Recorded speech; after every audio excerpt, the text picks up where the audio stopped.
Bienvenidos a un nuevo audio del evento 24H24L, edición programación. Y durante el próximo rato, pues vamos a charlar de uno de los temas que tiene puesto el foco a día de hoy y que da de comer a muchos profesionales. Y bueno, profesionales tanto de los buenos como de los malos, ¿no? Vamos a hablar de la ciberseguridad. Hoy con nosotros tenemos a César Gallego y Jorge Cuadrado, que son dos expertos en ciberseguridad y que da la casualidad de que he tenido el placer de trabajar con ellos en el pasado. Y bueno, vamos a hablar un poquito, o nos van a hablar de su experiencia en este ámbito y estoy convencido pues de que entre todos vamos a sacar temas interesantes que debatir y aprender. Así que bueno, antes de empezar, Jorge, César, ¿os podéis presentar brevemente para que el resto de oyentes os conozcan un poco más? Jorge, por ejemplo. Hola, muy buenas tardes. ¿Qué tal? ¿Cómo estamos? Pues bueno, yo soy Jorge Cuadrado, acá Coque. Llevo ya pues aproximadamente 7 años en el mundo de la ciberseguridad. Tengo un foco muy puesto en la parte de innovación, pero en los últimos años estoy centrándome más en la parte de seguridad un poco más tradicional y enfocada en las pymes. Muy bien, te voy a llamar Coque de ahora en adelante, entonces. Se agradecería. Genial. Y bueno, César, háblanos de ti. Bueno, pues yo he tenido una larga carrera en el tema de los datos y en los últimos años me he centrado un poco más en la seguridad del dato y a partir de ahí me he ido metiendo cada vez más en el tema de la ciberseguridad. Vale, pues si os parece, comenzamos un poquito a hablar del tema. Yo tengo un montón de dudas y de preguntas relacionadas con el tema de la ciberseguridad. Más que con la ciberseguridad, con el tema concreto de la programación, porque aunque yo en mi ámbito, bueno, me voy a presentar, que no me he presentado tampoco. Bueno, yo soy Diego Muñoz, soy ingeniero de sistemas que trabajo pues, para una empresa de la banca conocida. Y bueno, tengo una experiencia de 5, 6, 7 años en este puesto y antes de eso pues también he sido administrador de sistemas, así que tanto Linux como ciberseguridad no me pilla de nuevas. Pero bueno, como iba diciendo, el tema de la programación es una cosa bueno, que yo la he dejado siempre un poquito más de lado y tengo un poco de duda, ¿no? Quería comenzar preguntando un poquito si vosotros es vuestro caso también, si vosotros también tenéis el mundo de la programación un poco dejado de lado o sí que tenéis más experiencia y en qué lenguajes tenéis más experiencia. Bueno, pues por empezar yo también, yo la verdad que siempre es la parte de programación es algo en lo que me he especializado, es una de las especializaciones que siempre me han interesado más dentro de lo que es lo vasto e interminable mundo de la informática.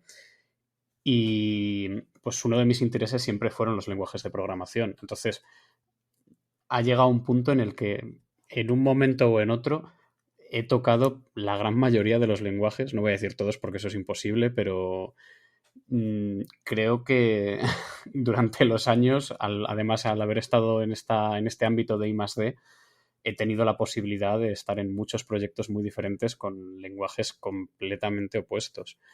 Y pues, ¿en qué lenguajes? Bueno, pues yo creo que los que más he tocado, como la gran mayoría de personas, son Python, Java, algo de Lua y mucho JavaScript. Sin embargo, pues también he tenido la oportunidad de jugar con Go, con Ruby y con otros muchos que hay por ahí rondando. Y bueno, pues al final el haber probado estos tantos lenguajes empiezas ya a ver muchas similitudes, muchas diferencias y también como que se hace cada vez más sencillo el empezar con nuevos lenguajes. Ujú. ¿Y tú, César?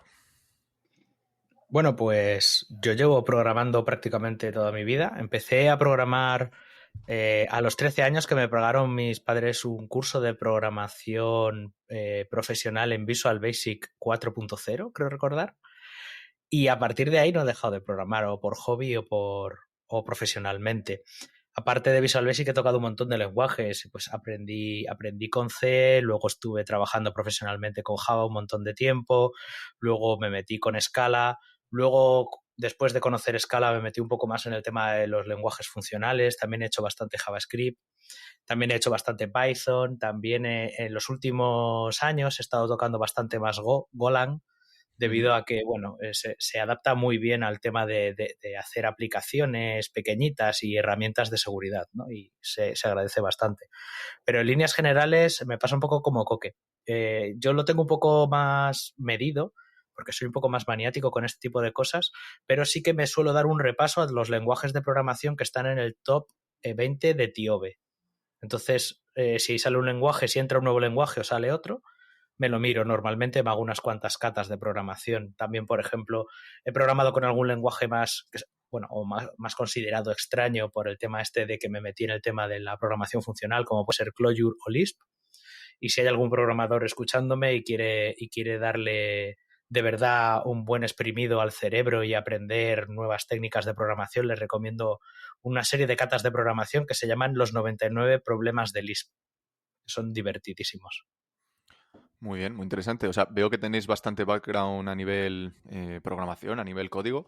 Así que seguro que algunas de las dudas que tengo o de las preguntas que quisiera plantear, seguro que alguna me podéis responder. Quería saber un poco esto de la programación segura, el término de programación segura, si podéis hablar un poquito de ello, si, por ejemplo, podéis explicar a una persona que no está tan puesta en este mundo como yo, qué es, ¿no? Porque he oído hablar un poco por encima, ¿no? He visto que el término va pues de otras cosas como, por ejemplo, desbordamientos de la pila, el flujo de los datos, la creación de parches, el debug, el testeo, ¿no? Pero no sé hasta qué punto estáis familiarizados vosotros con este término, si lo habéis tenido que aplicar en vuestro día a día. Por ejemplo, Jorge, tú en tu trabajo, ¿has tenido alguna vez programando que, no sé, que tener el foco puesto en esto? Bueno, yo, pues dado el ámbito en el que he estado I+D, pues gracias a Dios nunca he tenido esa necesidad, esa criticidad de que mi código sea completamente seguro. Sin embargo, mi foco siempre ha sido la seguridad a la hora de la programación y por lo tanto es algo que tengo siempre presente a la hora de programar y que al final yo lo veo sobre todo un enfoque metodológico, lo veo una forma de pensar a la hora de programar y lo veo, digamos, un cuidado especial digamos, los puntos de seguridad que tiene tu aplicación, los posibles riesgos que puede correr y por lo tanto a la hora de programar pues darle un especial cariño donde pueda ser más crítico, el que la aplicación sea más segura. Como digo, lo veo metodológico, entonces por supuesto hay herramientas, hay formas más, digamos, cada lenguaje luego tiene sus propias características especiales. Pero si tú a la hora de programar ya vas con ese mindset, con esa forma de pensar de seguridad en la cabeza, tienes ya gran parte del camino recorrido, digamos. Al final, pues es verdad que hay lenguajes que pueden tener, pues que tienes un acceso a memoria y que puedes tener un desbordamiento. Hay lenguajes en los que hay mucha serialización y deserialización de datos y tienes que tener mucho cuidado con esos puntos. O incluso te encuentras con que el propio lenguaje con el paso del tiempo corrige ese tipo de cosas, pero tienes que tenerlo en cuenta. Tienes que desarrollar o que seguir una metodología que te permita a la hora de programar pues tener procesos más enfocados en la seguridad. Pero realmente tampoco tienes que hacer nada raro, o sea, no cambia la forma de programar especialmente, no, por decirlo así, no tienes que usar librerías nuevas, no, de repente no pasas de programar en un lenguaje funcional a programar un lenguaje orientado a objetos, o sea, eso no llega a pasar, es mucho más sencillo, simplemente es tener un poco de cuidado con las funciones que estás usando, tener un poco de cuidado con cómo se comparte la información entre partes de la aplicación, empezar a pensar también en términos de criptografía. Al final, pues te acabas incluyéndolo en tu forma de programar, acabas enriqueciendo el cómo programas y es un poco, pues cuando le dedicas, yo creo que el código, cuando le dedicas un poco más de tiempo, cuando le das un poco más de cariño, es agradecido y mejora en el general de la aplicación. El hecho de, ya no solo el hecho de incluir buenas prácticas de programación o de seguir estándares, sino también el hecho de incluir prácticas de seguridad va a hacer que tu aplicación sea mejor en general, porque también lo bueno de la seguridad no solo es que evite que tengas problemas en un futuro, sino que también hay ciertas tecnologías enfocadas en seguridad que incluso te abren posibles casos de uso y te facilitan la forma de hacer ciertas cosas que de otra forma pues serían mucho más complicadas. Y yo creo que lo estamos viendo. Estamos viendo que en los últimos años la seguridad está pasando de ser un mero añadido al final del desarrollo a ser incluso un motor de casos de uso en lo que es las aplicaciones, que es algo que veremos cada vez más en nuestro día a día y que cada vez va a ser más claro, porque ahora quizá todavía estamos viéndolo como en el backstage, digamos, pero todavía no han saltado al escenario muchas tecnologías que en los próximos años van a saltar y que van a cambiarnos mucho la forma de ver todo el mundo digital. Muy interesante eso que comentas. Tengo una pregunta para César. O sea, se me está ocurriendo, según comentabas antes, todos los lenguajes de programación que habías tocado un poco. ¿Crees que existen lenguajes de programación que están más enfocados o orientados a la programación segura, a este término que estábamos desgranando ahora con Coque? No creo que haya ninguno especialmente dedicado o orientado a la programación segura en sí mismo.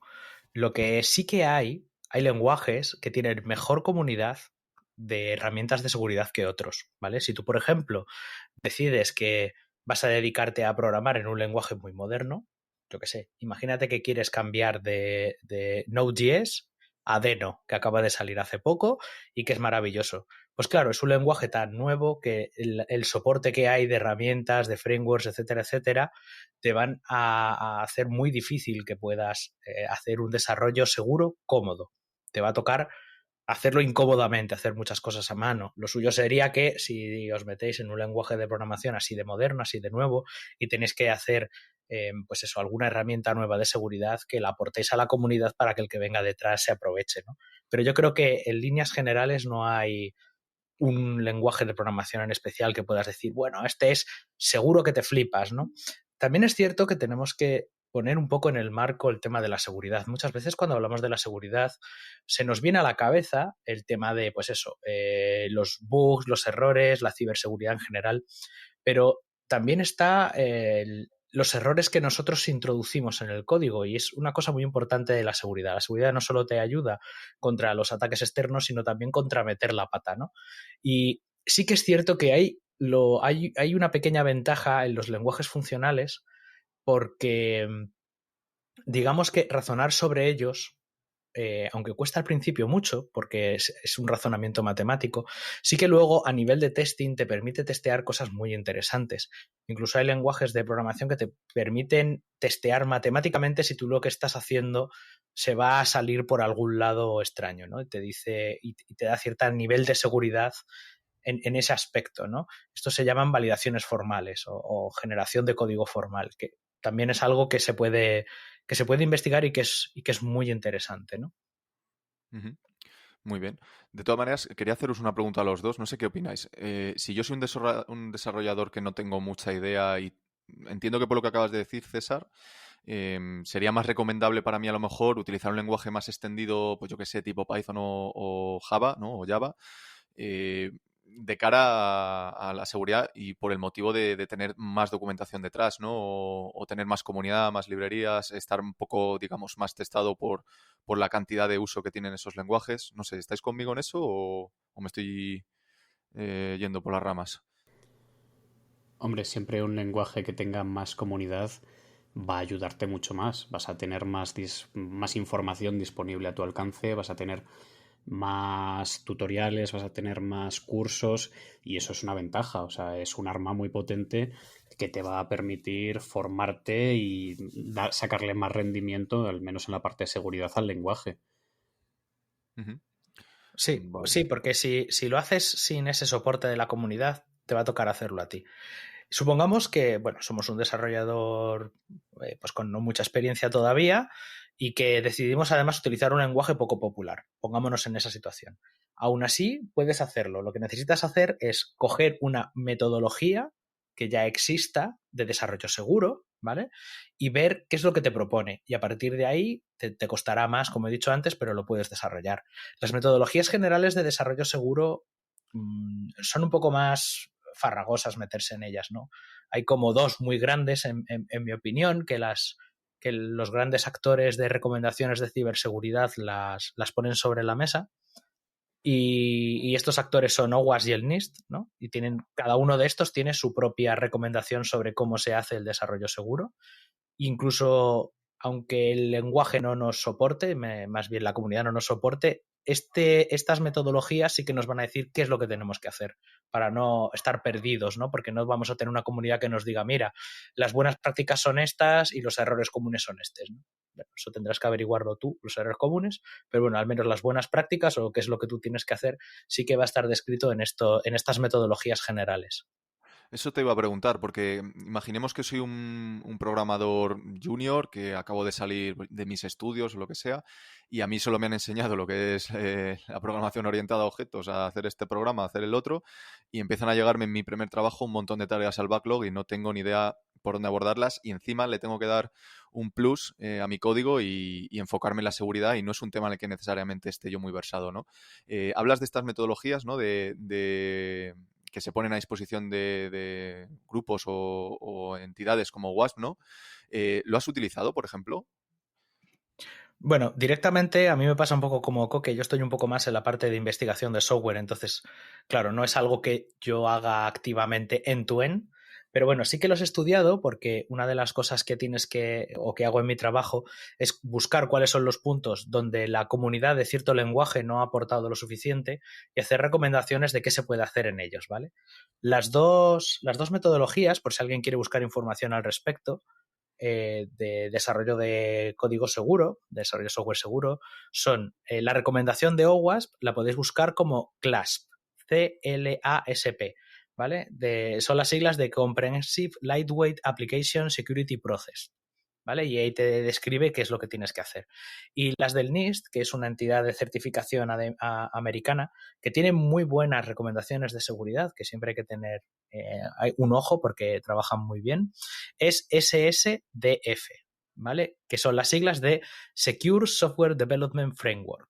Con esas dos, hay otras más pequeñas, ¿no? Pero con esas dos, digamos que tienes una buena foto de qué es lo que tienes que hacer y cómo. Ajá. Y Jorge, ¿tú en tu caso en el trabajo, por ejemplo, lo has tenido que implementar alguna vez? ¿Alguna práctica de esta metodología o algo en concreto? Al final ya no es que implementes la metodología, sino que ya vives un poco con ella de la mano. A la hora de realizar pues, un nuevo proyecto, siempre yo creo que es una buena práctica el revisar OWASP.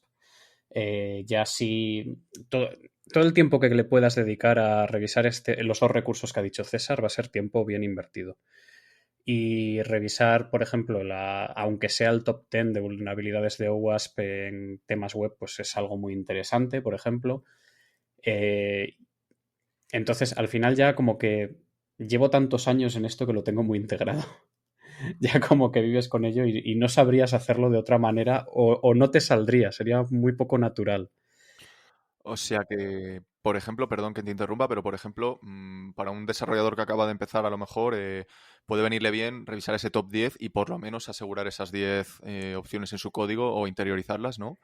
Y bueno, y a partir de ahí seguir innovando, por así decirlo, ¿no? Y seguir intentando tomarse en serio el meter todas estas prácticas, todas las que pueda en su código, ¿no? Tenerlas un poco en mente. Entiendo que van por ahí los tiros, ¿no? Claro, porque es que, a ver, al principio, siempre que empiezas con algo nuevo, cuando cambias tu forma de trabajar, siempre es difícil. Siempre al principio va a haber muchas cosas que no entiendas, vas a tener, digamos, agujeros de contexto que te ayudarían a entenderlo mejor, pero bueno, si estás empezando, pues es natural que no sepas todo. Entonces, lo interesante es el forzarse un poco a ello, el decir, voy a hacer esta nueva aplicación, aunque sea un proyecto, un side project propio personal, y decir, bueno, pues vamos a ver, yo voy a empezar esta aplicación, yo ya sé cómo programar o más o menos es algo que se me da mejor o peor, pero voy a añadirle un pasito más. Voy a revisar el NIST o voy a revisar OWASP y voy a ver qué me dicen. Voy a ver si con las tecnologías que yo estoy usando y con el caso de uso que yo quiero implementar, a ver si con estas dos cosas alguna de estas guías me dice algo. Y a lo mejor no, ojo, porque a lo mejor es un caso de uso muy específico que justo los dos recursos que hemos tratado no lo tienen. Pero bueno, es ese primer paso, ese decir, voy a añadir un pasito más a lo que hago, voy a darle un pelín más de calidad, voy a intentar mejorar mi código. Solo con eso, la investigación que hagas, poco a poco vas a ir ganando conocimiento, vas a ir ganando un poco más de contexto y eso te va a ir ayudando ya no solo a entender cómo desarrollar mejor, sino a entender cómo funciona la seguridad, porque al final el mundo de la seguridad es un cambio de contexto grande, hay muchas cosas que pueden sonar muy alienígenas a un desarrollador, que ya de por sí el desarrollo es muy alienígena, entonces, por decirlo de alguna forma, se te acumula ya un nivel de complejidad y de dificultad que puede desanimarte. Porque además es que la seguridad es un mundo entero. O sea, es igual, tú cuando entras a programar te das perfecta cuenta de que no es lo mismo programar un front que programar un back, que estar con bases de datos, que estar con redes. Y cuando saltas a seguridad te das perfecta cuenta que no es lo mismo la identidad, que no es lo mismo la seguridad en web. Entonces es añadir muchas capas de complejidad y yo entiendo que puede resultar abrumador. Ujú. Pero bueno, es eso, es revisar recursos, el tener interés y el poquito a poco ir conociendo un poco más para mejorar la seguridad. Otro recurso que yo recomiendo que es muy interesante, aunque a lo mejor es un poco más denso, son las matrices del Mitre, que es una base de conocimiento sobre ataques. Entonces, si vas a realizar una aplicación, a lo mejor te interesa echarle un ojo. A lo mejor es mucho contenido, pero bueno, si ves que las cosas principales en tu aplicación son la transmisión de información, por poner un ejemplo, pues vas a la matriz del Mitre y miras los casos concretos sobre transmisión de información y los posibles ataques que puede haber a tu información y al menos ya pues te va a ir dando unas pistas sobre qué es mejor que hagas o en qué puedes incidir a la hora de mejorar la seguridad en tu aplicación en esos puntos, en esos ámbitos. A lo mejor no has hecho una seguridad perfecta, pero bueno, estás empezando Ujú. poquito a poco y cada vez sabremos sobre más. Ya veo. Sí, me gustaría añadir ahí un punto que creo que Coque ha dado con el tema. Muchas de estas cosas que se hacen es como cuando empiezas a hacer, por ejemplo, TDD o cualquier otra técnica, o ATDD o Behavior Driven Development, que te cuesta al principio, dices, bueno, todo es muy marciano, pero luego cuando ya te sale, ni siquiera piensas que estás haciendo técnicas de desarrollo seguro, ya lo haces simplemente, ¿no? Me recuerda, por ejemplo, al Zen de Python. Cuando yo empecé a programar en Python, me dijeron, sí, tú pon import this, y te sale el Zen de Python. Tú pones ahí, te da una serie de recomendaciones que al principio dices, bueno, sí, me suenan muy lógicas, pero bueno, ¿cómo voy a hacer todo esto? O sea, que hay 40 cosas diferentes, no me va a dar la cabeza. Y luego te pones y al final te escribes código, le pasas el linter, en este caso el Flake 8, ¿no? Y te dice, no, todo perfecto. Y cuando llegas en ese momento, digamos que se te ha integrado en ti y luego te vas a otros lenguajes de programación y te llevas las manías, que no son manías en realidad, ¿no? Son que tú has aprendido a desarrollar de cierta manera, que resulta que luego, pues en el caso del Zen de Python es más comprensible y en el caso del desarrollo seguro resulta que es simplemente más seguro, ¿no? Ujú. Bien, bien. Bueno, quería preguntaros otra cosa. ¿Cuál creéis que es el fragmento de la pila que más ataques tiene o que más vulnerabilidades puede tener? ¿Cuál puede ser el top 10 de vulnerabilidades de OWASP este año, por ejemplo? ¿Todas más relacionadas con la parte de back o la parte de front? ¿Qué opináis? Pues es una pregunta súper específica, pero mira, te voy a responder. Yo creo que este año va a haber un gran añadido a OWASP, que son los ataques a la cadena de suministro, que tiene No, mucho que no ver lo va a con el ver, podcast de que ya lo hoy. han publicado, César, que ya lo han Ah, publicado. ya está publicado, vaya. Lo han No lo publicado había visto. hace... No, pero hace 5 días, o sea, hace nada. Mira, Vale, O vale. sea, Bueno, y te lo voy a confirmar, tío. Y te lo voy a confirmar. O sea, a ver si lo veo por aquí. Componentes vulnerables o desactualizados, fallos de autenticación, software and data integrity, security login and monitoring, server-side request forgery, que ese es bastante interesante de ver. Pues no lo pone específicamente, pero leyendo, si luego entras en la descripción de cada una de las vulnerabilidades, sí que te aparece, reflejado y varias veces, de forma lateral. ujú. sí. Bueno, yo tenía entendido que iba a entrar como un punto más por abajo por la lista, pero claro, es que este año hemos visto que el desarrollo de software seguro se ha convertido en algo muy importante, porque ha habido ataques muy importantes, ¿no? Como por ejemplo Sunburst, que han atacado a la cadena de suministro, han atacado a la forma en la que nosotros hacemos programas. Así que es súper importante echarle un ojo y tener en cuenta que esto está, digamos, en boga, súper en boga, ¿no? Ujú. ¿Las organizaciones en las que trabajáis o en las que estáis, cómo se toman esto? ¿Se toman en serio estas metodologías? ¿Tienen departamentos integrados o pensados para la seguridad? ¿O es algo más que recae un poco o que es responsabilidad de cada desarrollador?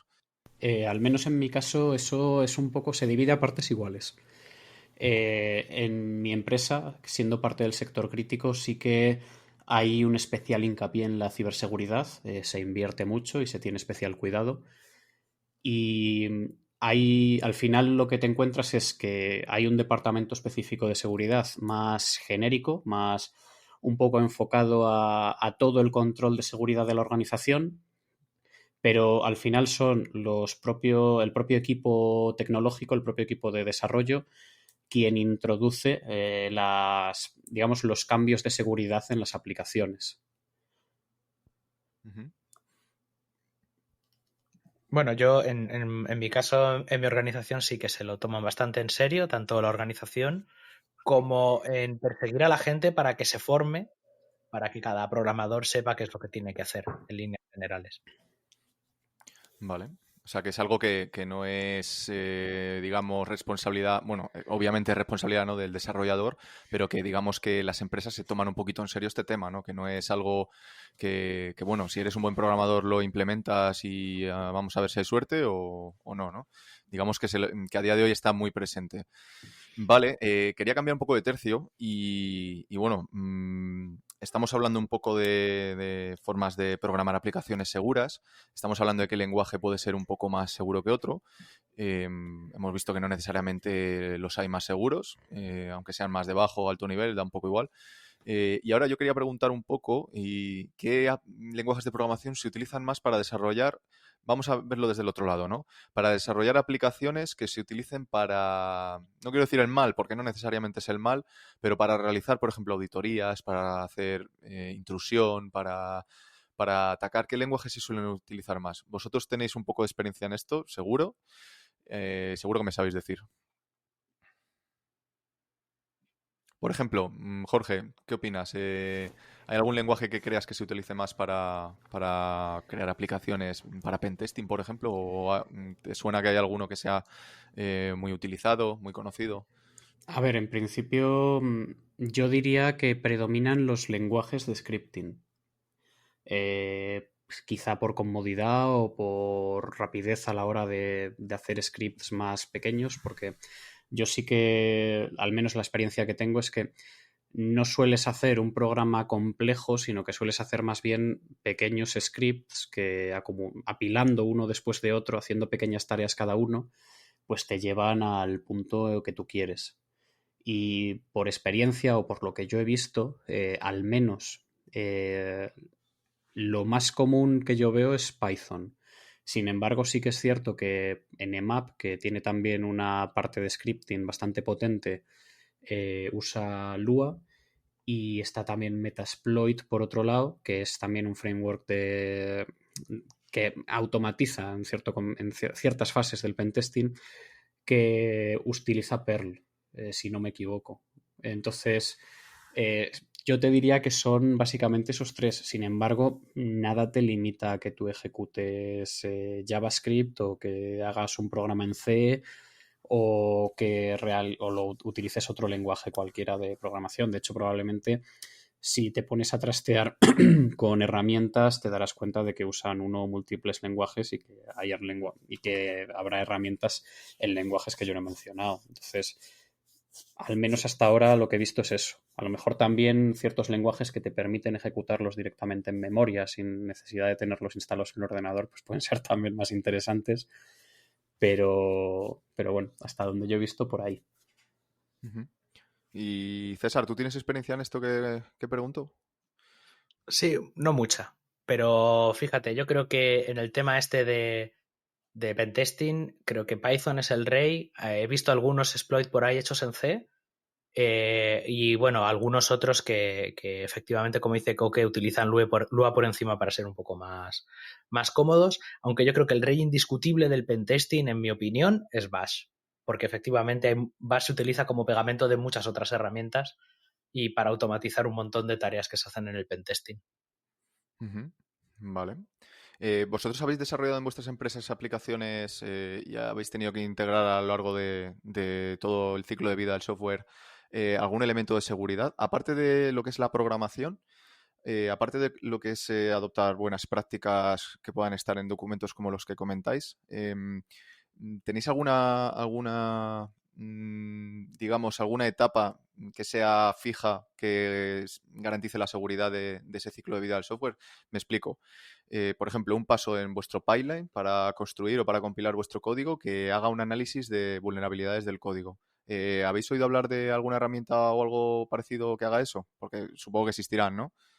A ver, en este punto hay muchas herramientas y yo creo que ya cuando empiezas a hacer este tipo de análisis, cuando empiezas a automatizar, digamos, funciones de seguridad respecto al código, ya te toca evolucionar también tu metodología de desarrollo. Te toca entrar ya en unos términos en los que empezamos a hablar de integración y despliegue continuo y entre medias pues esa parte de prueba continua en ese pipeline.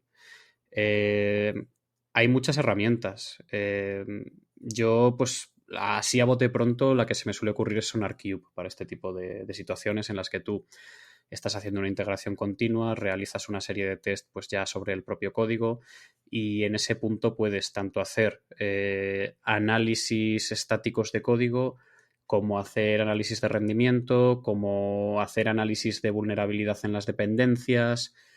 O sea, ahí hay una serie de posibilidades que no acaba. Entonces, yo lo que aquí, más que la herramienta, diría el proceso, el evolucionar tu proceso de desarrollo hasta que te permita, con este tipo de automatismos, también pues asegurar de forma continua la seguridad en tu desarrollo. Ya no solo al final, que yo también ahí recomendaría que no solo confíes en estas herramientas automatizadas o menos o más manuales, sino que también si vas a hacer una aplicación en la que la seguridad es un punto importante a tener en cuenta, que una vez antes de desplegarla o una vez desplegada no nos olvidemos también de realizar un pentesting. Tampoco os diría que solo realicéis el pentesting, o sea, yo considero que son dos cosas que deben de ir de la mano. O sea, digamos que como, bueno, has estado trabajando en tema de innovación, supongo que te has peleado alguna vez con una situación como esta, para garantizar la seguridad total a lo largo de de todo el ciclo del software, ¿no? De todo el ciclo de vida del software. Además de estas pruebas integradas en tu pipeline y una auditoría al final, ¿hay algún elemento más que deberías introducir para asegurar la seguridad de tu software? Sí, a ver, bueno, por partes. Lo primero, y siempre lo diré, siempre lo digo cuando salta, la seguridad, digamos, definitiva y perfecta nunca va a existir, ¿vale? O sea, nosotros en seguridad lo que siempre vamos a intentar es tener la aplicación lo más segura posible. O sea, añadir todas las capas que podamos y que nos permitan para nosotros, pues poco a poco garantizar la seguridad, pero nunca va a ser definitiva. Esto es un proceso iterativo, es como la aplicación definitiva, eso todos sabemos que no existe. Siempre el código se degrada y hay que mantenerlo, y con la seguridad pasa un poco lo mismo. Digamos, ¿cuál sería mi ciclo seguro de desarrollo ideal? Yo lo que diría es que la seguridad debe partir desde el diseño.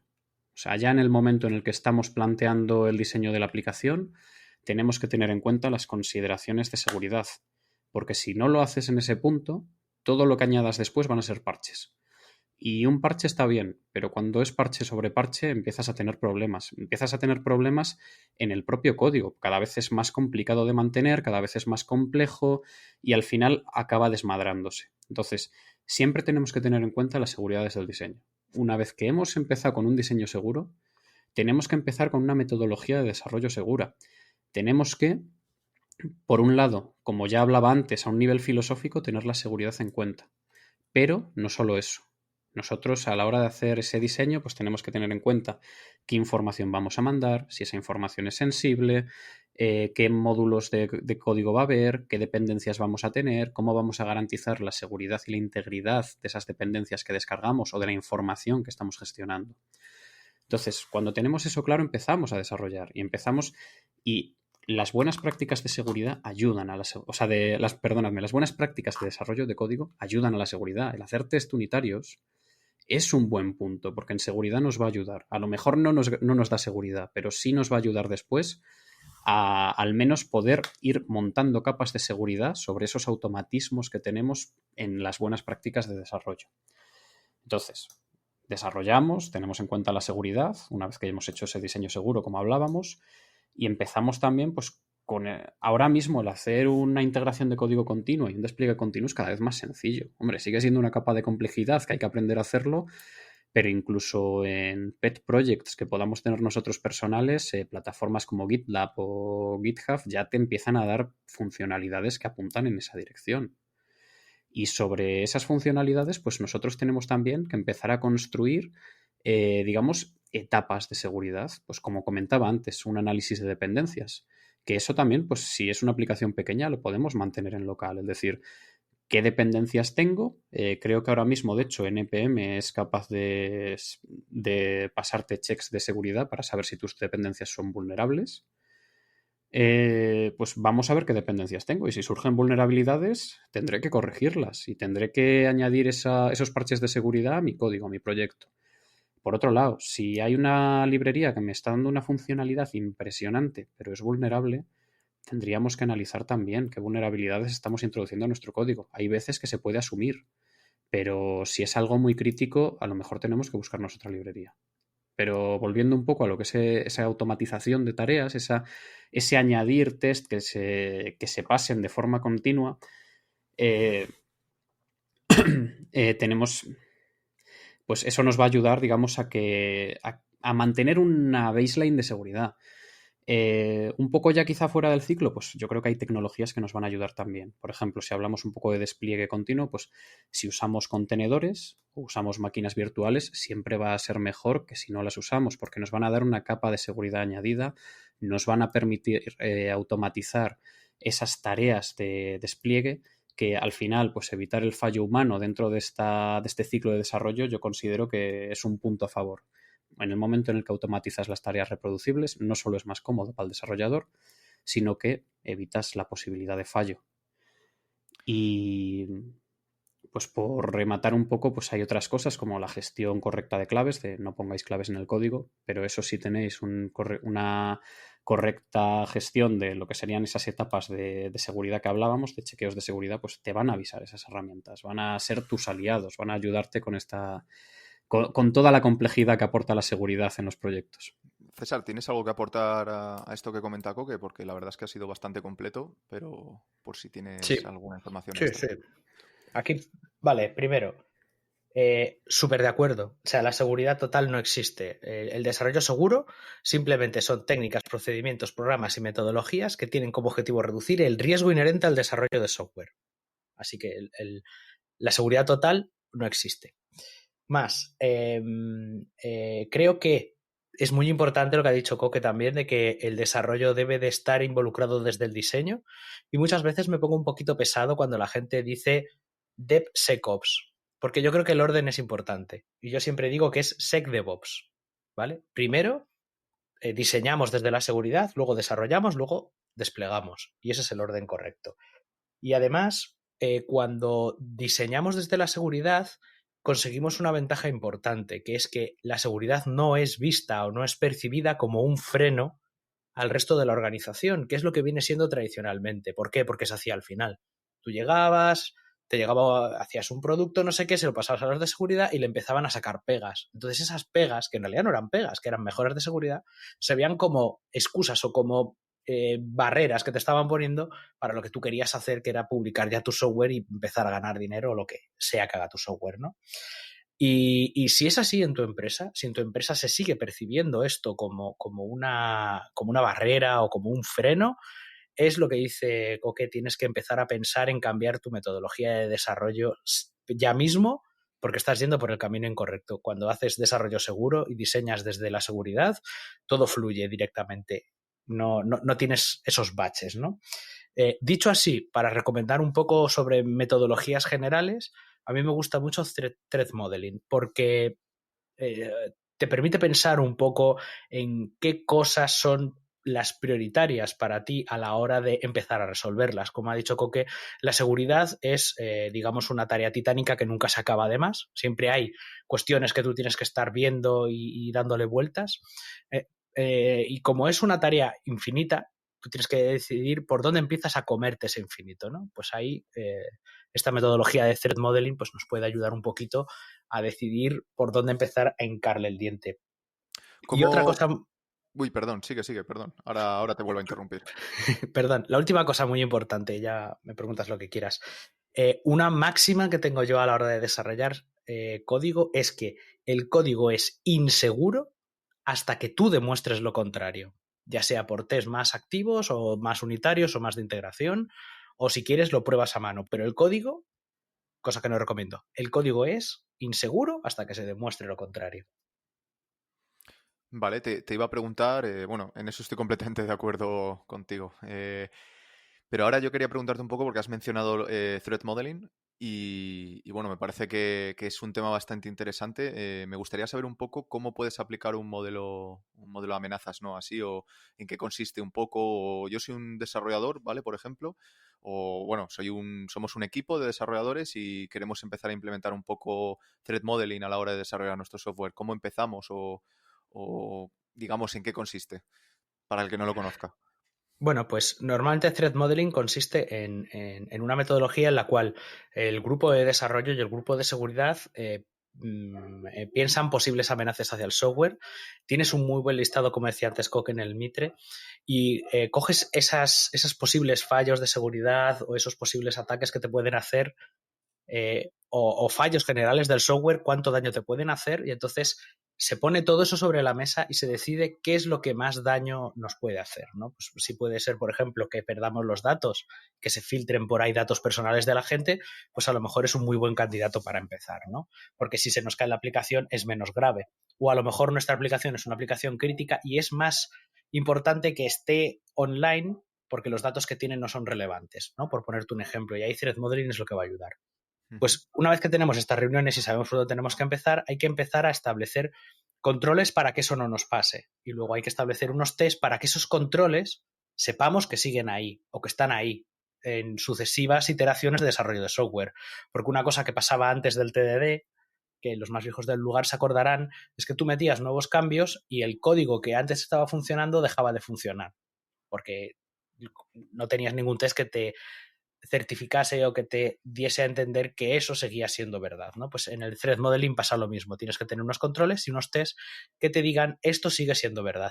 Pero además tiene una capa añadida, porque cuando tú testeas y pruebas software, pues al final tú compilas, ejecutas tus herramientas, estás en tu casa todo tranquilo, ok. Pero cuando es un tema de seguridad, esos controles muchas veces están puestos directamente en producción. Y tú tienes que monitorizar y tienes que asegurarte de que esos controles están ahí. Si queréis podemos hacer un ejercicio muy rápido de threat modeling con Batman. Por favor, lo quiero escuchar ya mismo. O sea, acabas de llamar mi curiosidad altamente. Procede. De acuerdo. ¿Cuál es el ataque que vosotros pensáis que le haría más daño a Batman? Que es un tío súper inteligente, que lo tiene todo planeado, tiene planes hasta para anularse a sí mismo si se convierte en una amenaza. Pero, ¿cuál creéis que sería el ataque más exitoso que se le podría hacer a Batman? ¿O el que más daño le haría? Pues fastidiarle la Batcueva, por ejemplo. Muy buena. Coque, ¿tú qué se te ocurre a ti? Yo creo que iría a por Alfred, el mayordomo, que al Perfecto, final Coque. es quien le da, quien le ayuda con todo y quien es el núcleo que, digamos, conglomera todas sus acciones. Eso es así. Si le jorobas la Batcueva, pues no pasa nada. Pero si le jorobas el apoyo de campo, que es Alfred, eso es un gran riesgo, porque si le pasa algo a Batman, no tiene backup. O no tiene un backup que esté conectado con él directamente. A lo mejor tiene que llamar a Gordon, o tiene que llamar al oráculo o a quien sea para que le eche un cable, y entonces ya tiene un riesgo que no había calculado. Entonces, si tú estás haciendo threat modeling con Batman, a ti lo que más te interesa proteger es a Alfred. Ya veo, ya. Muy bien. Quería preguntar ahora otra cosa más. No dejo de preguntar. ¿Y estáis familiarizados con alguna metodología de testeo de seguridad de aplicaciones? ¿Algún modelo tipo SAST o DAST o algo por el estilo? O sea, Dynamic Application Security Testing. O sea, métodos ya de testeo de vulnerabilidades concretas de aplicaciones. Sí, bueno, hay muchas herramientas que te ayudan para hacer testing tanto dinámico como estático, ¿no? Ujú. Y al final están un poco subyugadas a lo que decíamos. Al final son herramientas que tú son muy sencillas, pasas, te dan un informe que tú tienes que luego decidir si ese informe de verdad es o no un riesgo de seguridad o es un problema para tu software. No suelen ser herramientas tampoco excesivamente complicadas. Bueno, al no ser que no tengas mucha experiencia y no sepas qué narices te están diciendo, ¿no? Pues si te dicen, pues aquí posiblemente tienes un memory overflow, si no sabes lo que es, pues a lo mejor te quedas un poco así como, vale. ¿Vosotros habéis tenido que Eh, testear alguna vez aplicaciones de código? O sea, directamente en vuestro trabajo, coger la aplicación, ver el código, ver concretamente vulnerabilidades que puedan surgir o no es algo que tenga que hacer ya un experto en seguridad, es más bien algo que hace una herramienta automatizada o lo hacéis después, cuando la yo creo aplicación ya está que desplegada. en temas de seguridad, digamos que se tiende a automatizar mucho, pero tienes que saber hasta dónde automatizar. O sea, hay capas que tienen que seguir haciendo las personas, al menos a día de hoy, un poco por cómo se realizan o por cómo es el fundamento de los test de seguridad. Entonces, por ejemplo, yo en mi empresa tenemos herramientas externas que están constantemente escaneando nuestras aplicaciones y que van actualizando, digamos, esa base de conocimiento sobre vulnerabilidades para que en el momento en el que se publiquen esas vulnerabilidades, pues que nos avise de esta aplicación puede tener esta vulnerabilidad. Digo puede, ¿vale?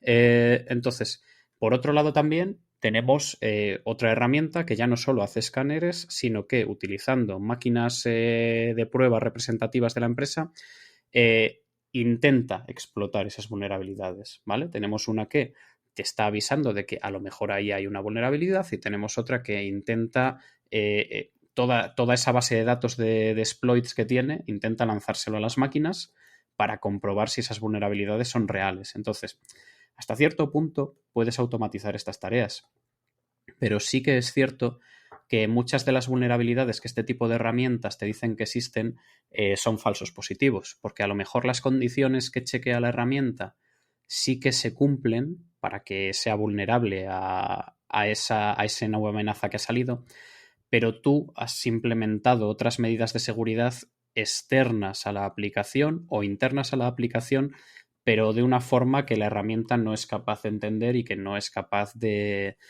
digamos, en ese reporte que te da valorarlo.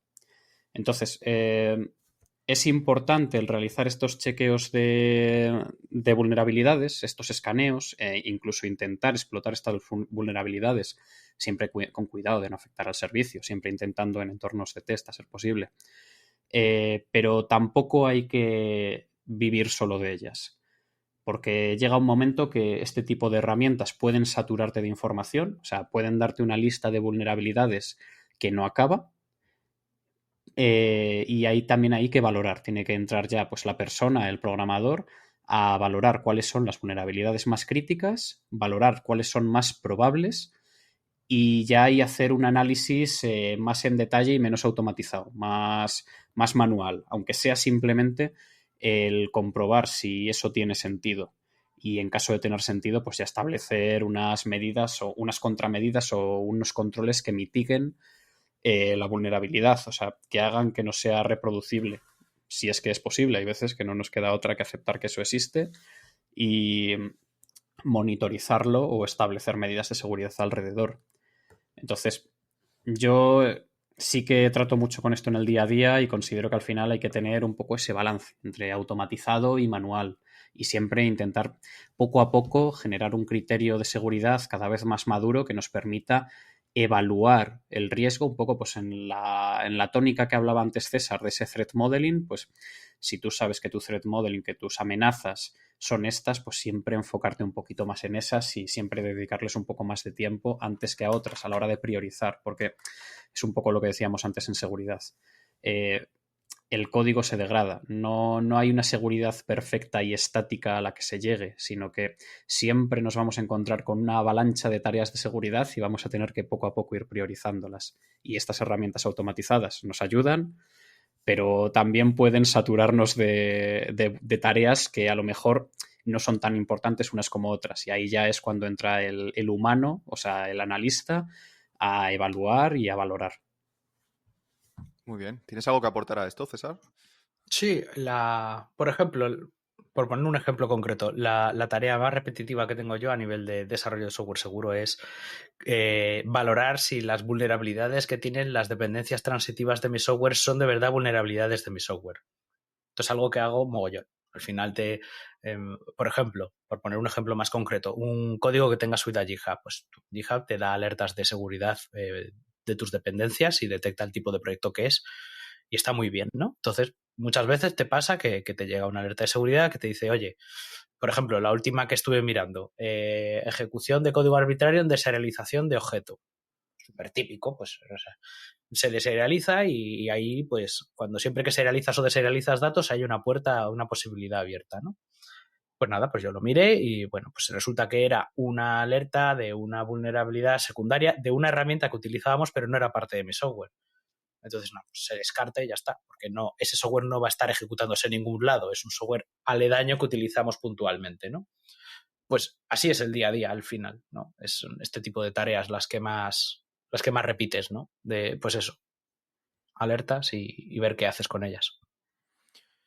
Pues la verdad es que muy interesante todo lo que comentáis y se nos está acabando un poco el tiempo y no quería irme sin, bueno, dar un poco de toque de humor a esta emisión y preguntaros un poco cuál ha sido vuestra anécdota o vuestra historieta así por excelencia que contéis a menudo relacionado con el ámbito de la seguridad. Que no necesariamente tiene que ser la programación, porque a lo mejor es algo muy concreto, pero seguro que tenéis ahí alguna historieta. ¿Quién quiere empezar?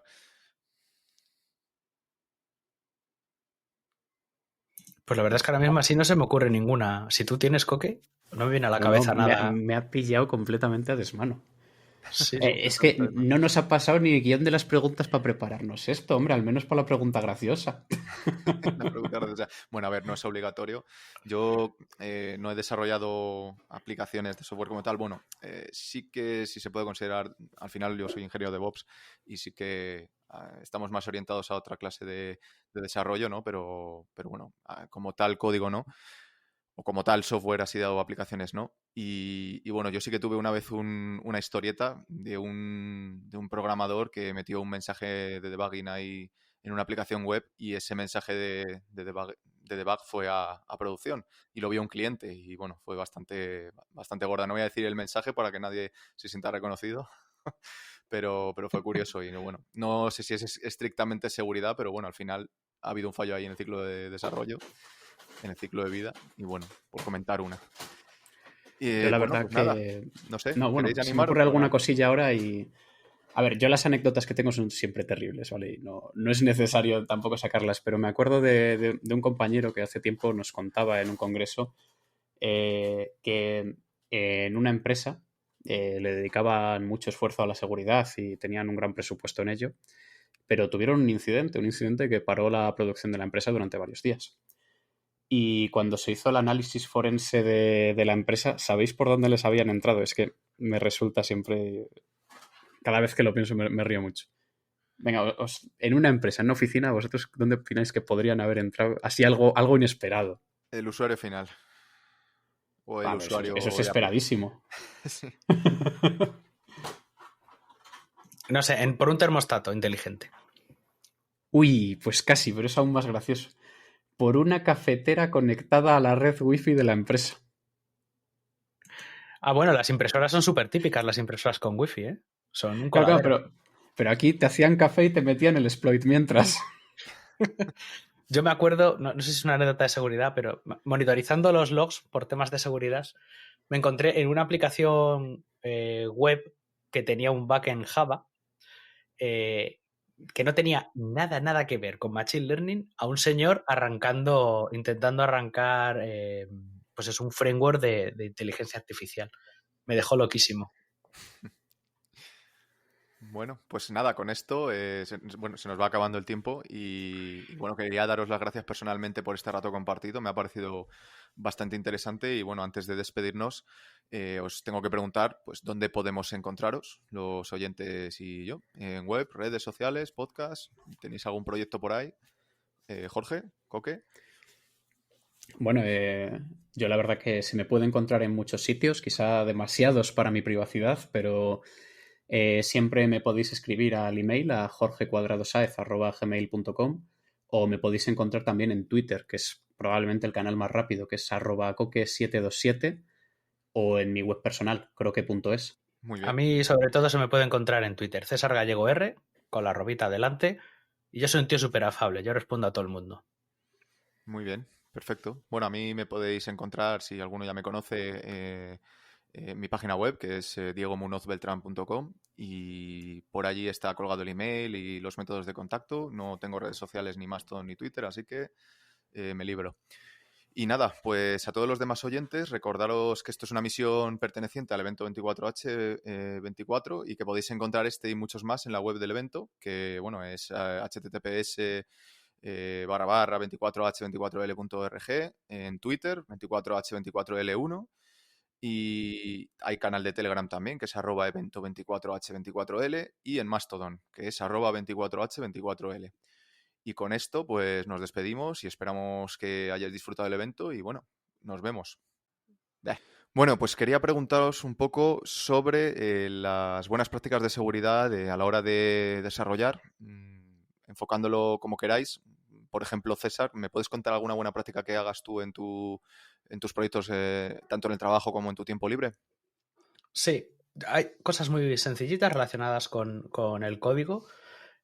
Como programadores tenemos que tener siempre el ojo en las entradas, cualquier entrada de datos, validar siempre, todas, 1000 veces, porque por ahí, por donde entran los datos lícitos, también se nos cuelan las cosas malvadas. Luego también las salidas, la codificación de las salidas para que no se nos escape ningún dato de más o que cuando estamos grabando datos lícitos nos puedan meter ahí también algo en el programa que nos jorobe la salida. Se me ocurre, por ejemplo, caracteres de borrado, que te pueden poner caracteres de borrado y de repente tu salida de datos se estropea.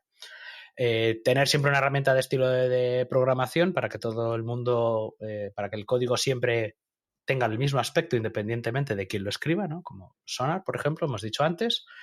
Tener un log de cambios, ¿vale? O sea, el Git tiene un log, pero ese log que tiene de código, por ejemplo, muy utilizado, pues no puede ser utilizado así directamente a las bravas. Tienes que tener una terminología, normalmente un prefijo, y luego tienes que tener una herramienta de changelog para saber qué ha pasado en el desarrollo de software. Por si acaso hay una capacidad del software, una feature que está dando problemas, saber cuándo se introdujo, en qué momento, quién la introdujo y cómo, ¿no? Y qué evolución ha tenido. Hacer prácticas de criptografía también es una muy buena recomendación porque la criptografía a priori no es fácil, cuesta un poco pillarle el tranquillo y hacerlo bien no es fácil. Entonces, como equipo, tener prácticas todos juntos de cómo se utilizan las herramientas de criptografía es muy importante. También es muy importante tener una buena gestión de los logs, ¿vale? Es decir, los logs que están en las aplicaciones, si tú tienes, por ejemplo, 4 o 5 servidores distribuidos, eso no te va a ayudar. Si tienes que meterte en 4 o 5 máquinas a ver qué narices ha pasado, ¿vale? Tener una buena gestión de los logs, una centralizada, poder ver bien qué es lo que está pasando desde un sitio centralizado e incluso a tiempo real es muy importante. Y hablando de los logs muchas veces son los grandes olvidados de los leaks de datos. Tú muchas veces puedes loguear, por ejemplo, en una página web que un usuario te ha metido ciertos datos y a lo mejor tú lo estás metiendo en el log porque a ti te viene bien o lo estás metiendo en el log cuando te da un error y de repente dentro de eso que tú estás escribiendo en un fichero, en un sitio no seguro, pues imagínate ahí, yo qué sé, un número de tarjeta de crédito. Bueno, eso es el apocalipsis. Pues hay que tener siempre mucho cuidado con qué estás escribiendo en los logs, ¿vale? Los logs no son el patio de juego exclusivo de los programadores, ¿vale? Ahí puede haber muchas cosas que pueden hacer mucho daño a la empresa. Más, cuando escribimos ficheros también hay que tener en cuenta qué narices estamos escribiendo en el fichero, evitar volcados de escritura a ficheros, porque muchas veces estos volcados pueden volcar más información de la que queremos. Que haya estándares de desarrollo en la empresa también es bastante importante en la empresa que estemos, ¿no? O en el equipo que estemos si es un proyecto open source. Es decir, que sepamos siempre todos qué cosas se hacen y cómo se hacen para hacernos predecibles. Es mucho mejor un equipo de personas mediocres predecibles que un grupo de genios locos que hacen cada uno lo que les da la gana, porque no se ponen de acuerdo, ¿no? Y luego, digamos que estas recomendaciones serían como unas recomendaciones como conocidas un poco en el mundillo del desarrollo seguro, y a mí me gustaría añadir personalmente de mi cosecha 4. Seguimiento de dependencias. Lo hemos dicho alguna vez anteriormente y es muy importante tener un buen seguimiento de las dependencias. Una herramienta que te avise de cuándo hay una vulnerabilidad en una dependencia que tú utilizas, ¿no? Hay varias herramientas software que hacen esto. Más, test específicos de seguridad, y no solo en desarrollo, sino también en integración, como recomendación general. Por lo que decía antes, para saber que cuando tú pones un control sigue vivo y está ahí. La seguridad del pipeline. Aquí podemos hablar mucho. O sea, no nos da el podcast para hablar lo importante que es tu pipeline de desarrollo, de integración continua, de despliegue continuo. Solo diré una pequeña nota de seguridad. Cuando tú tienes un pipeline de continuous deployment, ¿vale? De que el software se pone solo en producción, ese software accede a producción. Así que si no aseguras bien ese software, cualquier persona que tome control de este toma control de la producción, ¿no? Tengamos en cuenta eso. Y finalmente, que siempre que vayamos a utilizar servicios o software de terceros, que lo tratemos como si lo hubiésemos desarrollado nosotros a nivel de seguridad. Porque si yo, por ejemplo, hago una aplicación y me pongo un Redis debajo del brazo y no le hago ni puto caso, pues a lo mejor en el Redis se me cuelan un montón de problemas de seguridad, ¿vale? Entonces, siempre que hagamos uso de software de tercero o de servicios de terceros, mimarlo a nivel de seguridad como si lo hubiésemos hecho nosotros. Y esas, digamos, que serían las 13 cosas, o 14, no sé bien el número de las que he dicho, que yo más o menos tengo siempre en cuenta en el tema de desarrollo seguro. Oye, pues bastante completa la lista, ¿eh? No está nada mal. Seguro que muchas de esas hay mucha gente que no, bueno, yo mismo probablemente no hayamos pensado en algunas de ellas. Coque, cuéntanos tú algunas. Pues la verdad que estoy muy de acuerdo con lo que comenta César en muchos puntos. No sé si a lo mejor yo hablo de unas un poco más diferentes, pero bueno, todas las que ha dicho César van a ayudar a que las aplicaciones sean más seguras, sin duda. Y no solo seguras, sino más mantenibles. Yo, por un lado, pues por empezar un poco desde lo más filosófico hasta lo más práctico, a mí una de las prácticas de seguridad más interesantes en cuanto a código es estar al tanto de lo que sucede a tu alrededor. O sea, ver un poco por dónde se mueve la comunidad, ver qué nuevas tecnologías están saliendo, comprobar si han salido nuevas vulnerabilidades o nuevos ataques a tecnologías relacionadas con la nuestra. O sea, un poco el estar atento a lo que nos pasa, ¿sabes? O sea, esto es una recomendación que creo que es aplicable a muchos otros campos de la tecnología, porque al final en tecnología pues estamos un poco tiranizados por el constante cambio de todo lo que nos rodea y creo que es una muy buena recomendación para muchas cosas. Por otro lado, ya no solo estar atento a lo que pasa a nuestro alrededor, sino a nivel de código, respetar mucho ese principio de keep it simple. O sea, haz las cosas sencillas. No sobrecargues tu aplicación. No hagas cosas que no sean necesarias. Lo mismo con las dependencias. No tengas dependencias ni librerías que puedes evitar. No instales un framework entero porque necesitas pues un formateador de horas. O sea, ten ojo con eso y también sé un poco consciente de que aunque a lo mejor te soluciona un poco el marrón del momento, está introduciendo una cantidad de complejidad en tu aplicación, una cantidad de dependencias, una cantidad de posibles vulnerabilidades que en un futuro vas a haber deseado haberlo hecho de otra forma. Entonces, tener mucho ojo con nuestro código, mantenerlo siempre limpito, mantenerlo muy ordenado. Yo en ese sentido soy muy fanático del código ordenado y los que han programado conmigo a lo mejor me odian un poco por ello, pero también me lo agradecen a la larga. Y por otro lado también, vamos a hablar no solo de código limpio, vamos a hablar de arquitecturas, vamos a hablar de patrones de diseño, vamos a hablar de todas esas cosas que a lo mejor son un poco más complicadas a la hora de empezar un proyecto y a todos nos dan mucha pereza. Pues vamos a aprender sobre ellas, vamos a aprender a utilizarlas y yo creo que a lo mejor la primera vez vas a estar más incómodo con ellas, te va a costar un poco más, pero con el tiempo vas a integrarlas en tu forma de programar y eso te va a solucionar muchísimos problemas porque están planteadas para eso. para que luego los cambios que introduzcas sean más sencillos, para que tu código sea más fácil de mantener.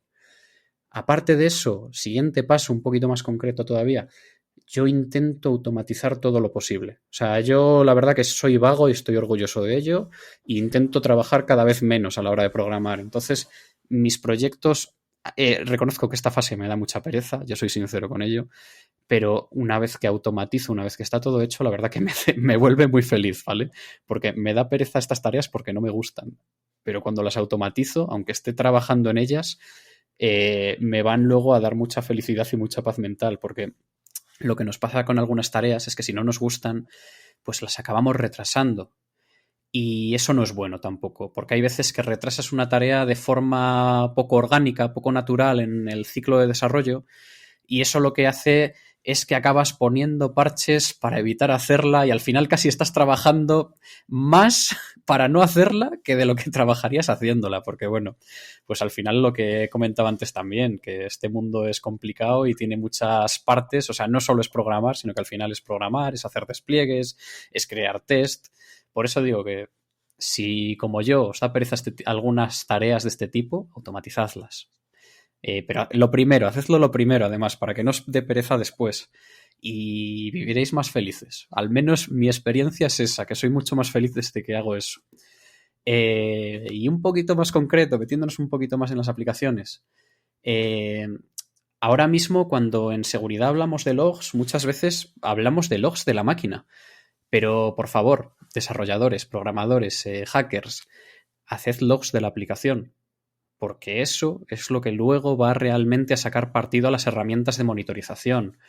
O sea, logs de errores de autenticación, logs de comportamientos extraños a la hora de, yo qué sé, introducir información en formularios, errores de la propia aplicación. O sea, eso luego es lo que realmente le da chicha a las herramientas, es lo que realmente luego nos permite hacer cositas un poco más interesantes. Y pues hombre, te toca programarlo a ti. Por favor, usad herramientas estándares de login en las aplicaciones, pero oye, una vez que lo tienes, pues todo funciona como la seda, es magia, funciona solo. Y por otro lado, esto lo comentaba César y yo, bueno, le secundo en todo. Cifra todo lo que puedas y cuando puedas. Cifrar es dormir bien. No cifrar es dormir temblando, y si no cifráis, deberíais dormir teniendo mucho miedo.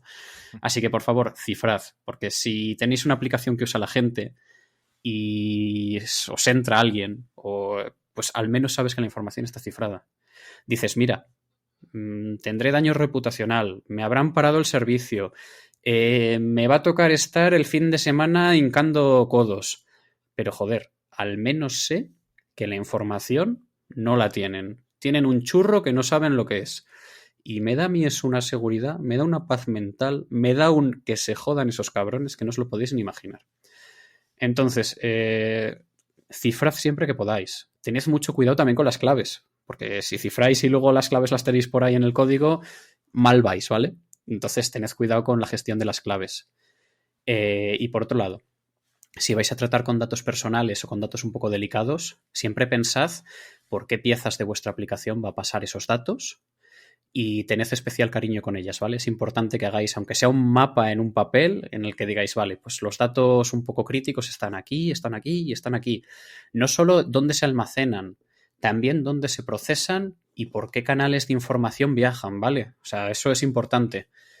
Y por otro lado, otra cosita así, más, yo creo que es más de detalle, más anecdótica, a mí me gusta bastante usar contenedores, ¿vale? Sobre todo para, a lo mejor ya en aplicaciones empresariales o más grandes, pues no es tan sencillo, pero en mis proyectos personales a mí me gusta, porque digo, mira, pues es una capita más de seguridad. No es que sean perfectos, no es que sean a prueba de bombas, pero ya estoy añadiendo una cosa más, ¿vale? Si consiguen entrar en mi aplicación, pues no están entrando en la máquina, sino que están entrando en el contenedor.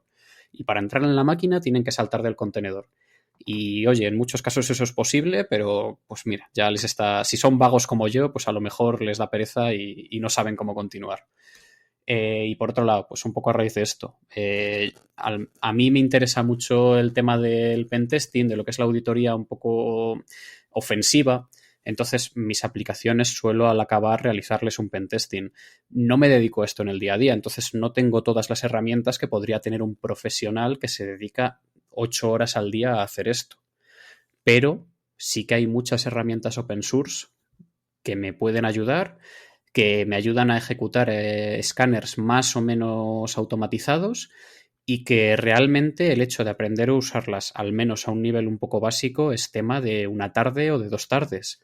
Y a partir de ahí es repetir el proceso y me van a sacar una información importante.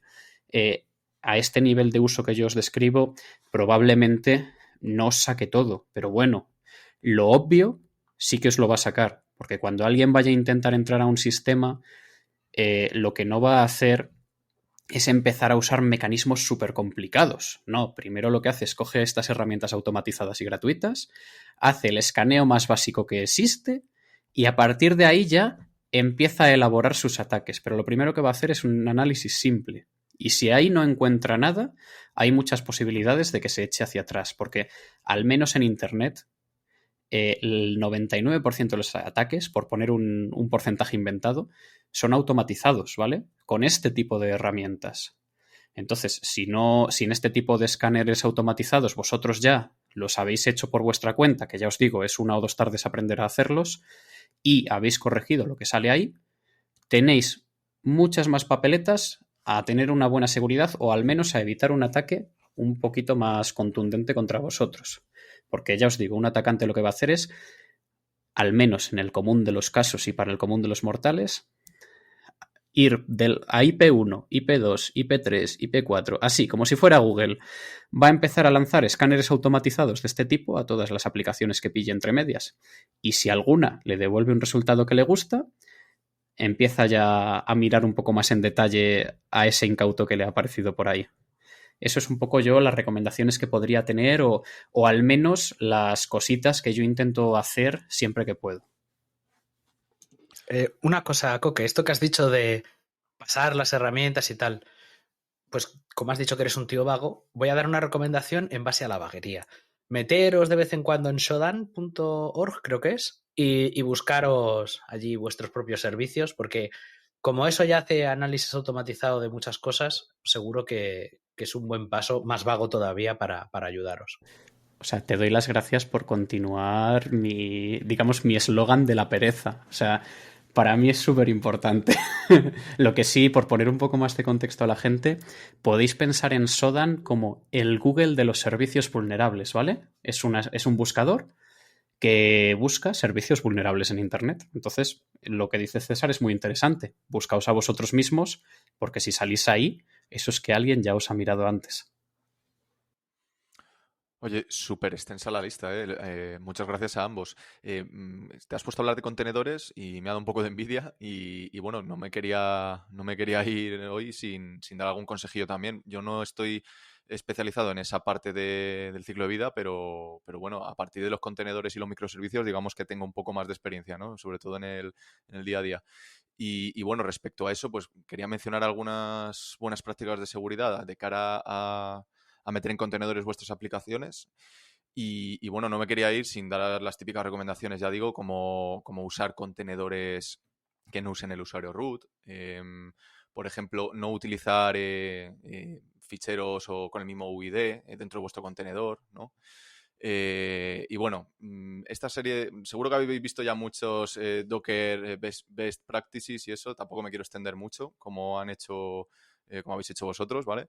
Pero sí que os diría que todos los ejecutables de los contenedores no los tenga el usuario root, ¿vale? Que no sean de usuarios, que no se puedan modificar en ningún momento, cambiando los permisos de esos scripts, modificarlos y que hagan cosas que no tienen que hacer. Y luego, por supuesto, vuestras imágenes de contenedores, bueno, intentar reducir siempre la superficie de ataque, ¿no? Intentad mantener las imágenes lo más pequeñas posible. No solo a nivel de seguridad lo agradeceréis, sino que lo agradecerán vuestros compañeros si tienen que administrar un repositorio de artefactos, porque os aseguro que tener imágenes de más de unos cuantos gigas duele.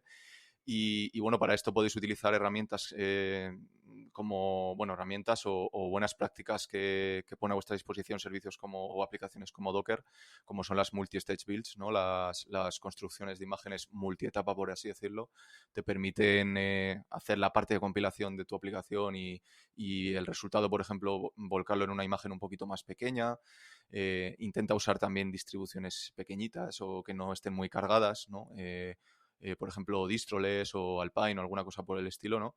Pues siempre son más deseables que imágenes que van muy cargadas de base, ¿no? Que no son tan pequeñas. Hablando también de imágenes, siempre recomiendo que se usen imágenes reconocidas, es decir, está muy feo eso de trabajar en una organización y bajarte la imagen de un señor en GitHub sin siquiera ver qué contiene el Dockerfile. Eso es peligroso. Aunque haga lo que tiene que hacer en vuestra aplicación, no lo hagáis. O sea, buscad siempre imágenes seguras o imágenes de confianza de distribuciones conocidas o pues, como Ubuntu, como Debian o como cualquier distribución. Y bueno, relacionado con las imágenes también, por supuesto, yo diría siempre de actualizarlas. No taguéis y os olvidéis de vuestra imagen hecha por vosotros. Siempre hay herramientas que te permiten escanear, ¿no? Y que te permiten hacer análisis de vulnerabilidades de vuestras imágenes con una serie de digamos, puntuaciones para decir el nivel de criticidad de las vulnerabilidades de esas imágenes y nunca están de más integrarlas en vuestros pipelines. Así que, por favor, las imágenes que sean lo más seguras y actualizadas posible, ¿no? Y luego, pues cosas como que ya se han comentado hace un momentito, que comentaba César, me parece, que, bueno, no subáis los secretos, no subáis las contraseñas, datos sensibles, nombres de usuario. Sed lo más paranoicos con esto posible, ¿no? Es decir, ya no solo usuario y contraseña, que eso es lo más típico, sino toda clase de dato que pueda ser sensible o que pueda servir para reconocer o para dar indicios o pistas de cómo puede funcionar vuestra aplicación o en qué entorno está desplegada, ¿no? Bueno, también os diría que a la hora de construir las imágenes tengáis cuidado con los contextos, ¿no? Con el contexto donde compiláis o construís vuestra imagen. Porque, bueno, muchas veces hacemos el típico Docker build del directorio donde está el Dockerfile. No usamos un fichero Docker ignore y resulta que estamos metiendo ahí un montón de datos o de ficheritos o de incluso a veces contraseñas o una licencia o alguna cosa que no debería estar ahí y se nos olvida y la imagen se vuelca y se construye con cosas, ¿no? Que tenemos ahí. Y bueno, poca cosa más que deciros. Hay herramientas, por mencionar alguna herramienta que os pueda ayudar en la construcción de vuestras imágenes, os diría que ahí está el Haskell Dockerfile Linter, ¿no? El Hadolint, que sirve un poco también para ver las malas prácticas, porque incluso los que tenemos tiempo en esto, ¿no? Los que ya llevamos un tiempo desarrollando imágenes, pues resulta que hay un nuevo estándar para escribir Dockerfiles o para escribir en Docker Compose y resulta que hay campos que ya no existen, ¿no? O ya están deprecados o ya no se usan tanto y bueno, quién sabe, ¿no? A lo mejor el día de mañana se pueden utilizar o pueden convertirse en una amenaza, ¿no? Y es mejor siempre intentar evitarlos. Así que bueno, usando una herramienta de este tipo, ¿no? Un linter ahí, pues bueno, siempre podemos encontrar a lo largo de la construcción de las imágenes pues esta clase de problemas, ¿no? Y luego, por último, a la hora de construir imágenes, os diría siempre que una nueva versión, un nuevo tag y que intentéis no sobreescribir tags y eso porque puede hacer muy difícil a los responsables de un repositorio ver posibles cambios en una versión, ¿no? de una imagen o de... Esto supongo que es aplicable para todo el código, no solo para contenedores, pero bueno, os comento un poco porque es algo que he visto, ¿no? en el día a día. Y bueno, y ya hablando por último y por no extenderme mucho más, pues hablando de microservicios, cuando ya tengáis desplegado esos contenedores, esas imágenes ya instanciadas, bueno, ya sabéis que ahora mismo todo se mueve mucho con microservicios, que los desarrolladores poco a poco huyen de los monolitos, ¿no? Y para mí creo que una de las prácticas más interesantes siempre es, sobre todo cuando desplegáis estos microservicios en entornos tipo Kubernetes y tal, es que estéis bastante al loro, que estéis bastante concienciados de la comunicación que hay entre esos microservicios, dónde se puede acceder, a qué recursos pueden acceder estos microservicios, ¿no? Si podéis considerar el uso de un WAF, de un Web Application Firewall, implementadlo, intentad utilizar autenticación fuera de vuestra aplicación, algo como Auth o un control de identidad o de acceso externo, ¿no? Que seguro que eso ayuda. No tendréis que reinventar la rueda, no tendréis que muchas veces testar esa parte en vuestra aplicación, o por lo menos no con tanta profundidad. Y bueno, poco más, que no estén públicos. Si, por ejemplo, desplegáis una Lambda en Amazon, pues esa clase de cosas. Es un tema, la verdad, que es apasionante y tampoco me quiero extender mucho porque podríamos estar aquí hablando durante horas. Y por coincidir con César y con Jorge, creo que una de las más interesantes y que muchas veces se pierde por el camino es el tema de la monitorización de la aplicación, la observabilidad más bien.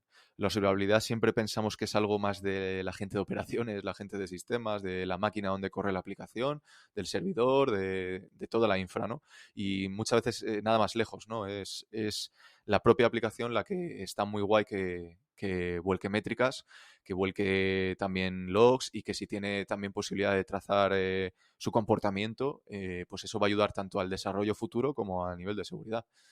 Así que, amigos míos, hoy en día es muy fácil implementar un exporter de Prometheus o utilizar cualquier otra clase de herramienta para que, pues yo qué sé, integrar con Influx o con cualquier otra base de datos y exportar vuestras cositas, porque además, tanto vosotros como los futuros vosotros que se hagan cargo de esa aplicación lo agradecerán.